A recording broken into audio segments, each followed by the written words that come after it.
Hi guys, welcome to the lesson. So in today's mini video guitar lesson we're going to learn some rock. So if you're the sort of person who's an electric guitarist, and if you like bands like Rage Against the Machine or the Foo Fighters or Green Day or old school stuff like Guns N' Roses or Metallica, definitely the lesson for you. You're really going to enjoy this because we're going to learn power chords. Now you may already know what power chords are, but I'm going to show you some other stuff, and I'm going to teach you another technique too called palm muting, which you're going to find really useful. It will make your playing sound a whole lot better. So power chords, just to explain quickly, are a simple chord that just consists of two notes, and what we do is move it around the guitar neck like this, and it really is as simple as that.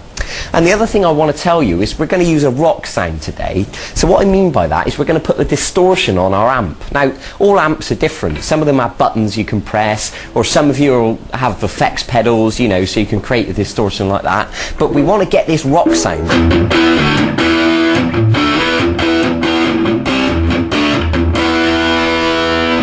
Now that was a little example of power chords, and you can see that I was just moving this shape around.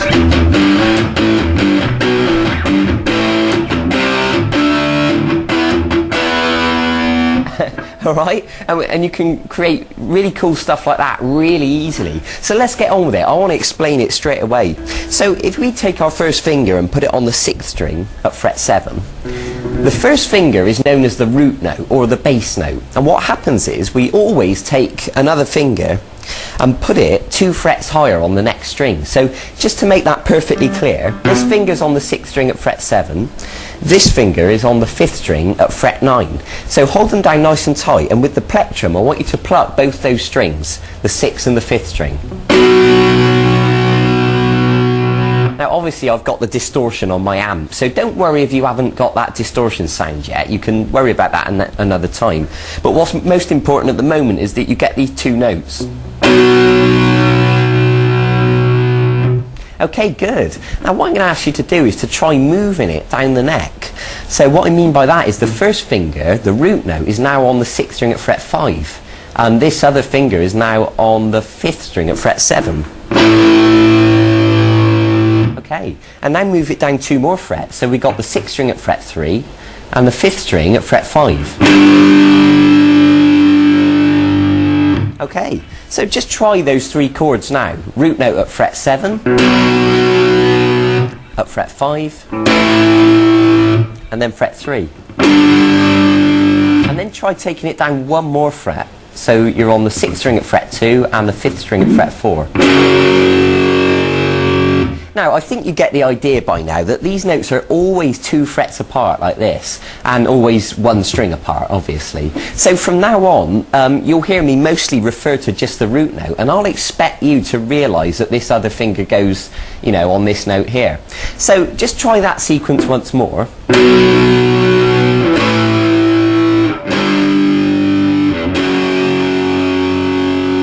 Okay, good. Now another thing you can try is to pluck 4 times on each chord, and you'll hear that that'll make it sound a bit more interesting.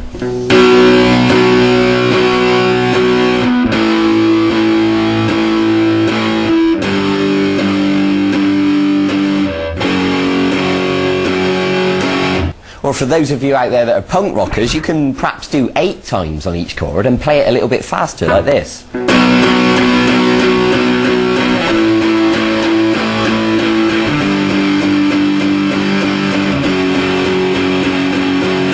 Okay, I think you get the idea. Good. So obviously you can experiment with that. You can change the number of repetitions that you pluck, and you can also move around to different chord shapes and, you know, start to make up your own songs and make up your own chord sequences.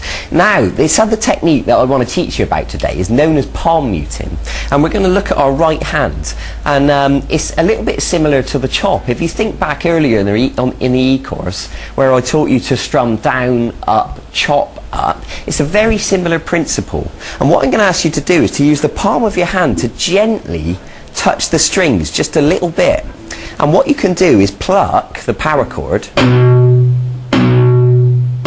and you can hear that it's muted the sound, it's deadened it, okay? Because if we weren't touching the strings at all, it would sound like this. But if we touch them just a little bit with the flesh of the palm of our hand, it sounds like this. Now the trick is to have your palm just right next to the bridge, only touching the strings a tiny little bit. Because what happens if you move your hand too far along, it will just kill the notes completely and you won't hear anything. So what you want to do is experiment. Move your hand too far along and then move it too far back, and then just find a happy medium where it sounds like this. Okay, good. So I want you to apply that palm muting technique now to the little power chord sequence that we just learned. So plucking 4 times on each one, it should sound like this.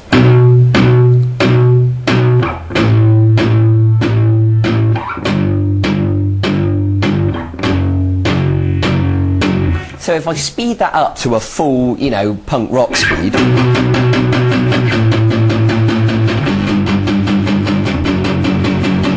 and you can start to get the idea now, because I was strumming 8 times on each one then. So I leave that up to you to have a bit of an experiment with that and see what it sounds like. And also, like I said just now, do have a go at writing your own songs. I think you're at a stage now where you can start to create your own stuff. So the good thing about power chords is you can move them all over the place, but you can also change strings. So instead of using the 6th string and the 5th string, you can use the 5th string and the 4th string, and it'll still work.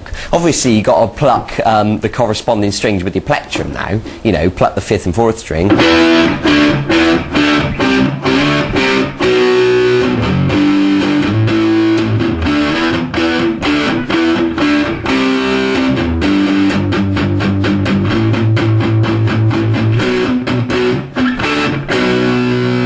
And I was actually just making that up then as I went along, and you can do exactly the same. It really is that simple. Good, so I hope you're excited by that. Bear in mind what I said about the palm muting and experiment using it with and without palm muting. Go and write your own songs now, move these chords around, practice strumming quickly, and also, you know, just going back to basics quickly, make sure these fingers, you're holding them down right next to the fret, because some people start to forget and they end up moving their fingers away or accidentally having them on top of the fret, and that's really no good. Make sure they're right next to the fret, exactly where they should be. So well done for making it this far in the e-course. And also, in the meantime, if you find this really easy and you want to learn other songs, you know, if you like Guns N' Roses, Metallica, Green Day, Rage Against the Machine, anything like that, there's loads of songs on the archive where I'll teach you a full-length video guitar lesson of how to play any of those songs you want to learn. So go and check it out, see if there's anything that really takes your fancy, and you can start to build up a repertoire of stuff, you know, so you can either play with a band or you can play to other people, you know, at a party or something. So go and get on with it, go and get practicing, take your time, be patient, do it thoroughly, it'll all be worth it in the end, I promise you that. Okay, I'll see you in a few days for the next segment in this course. Bye bye.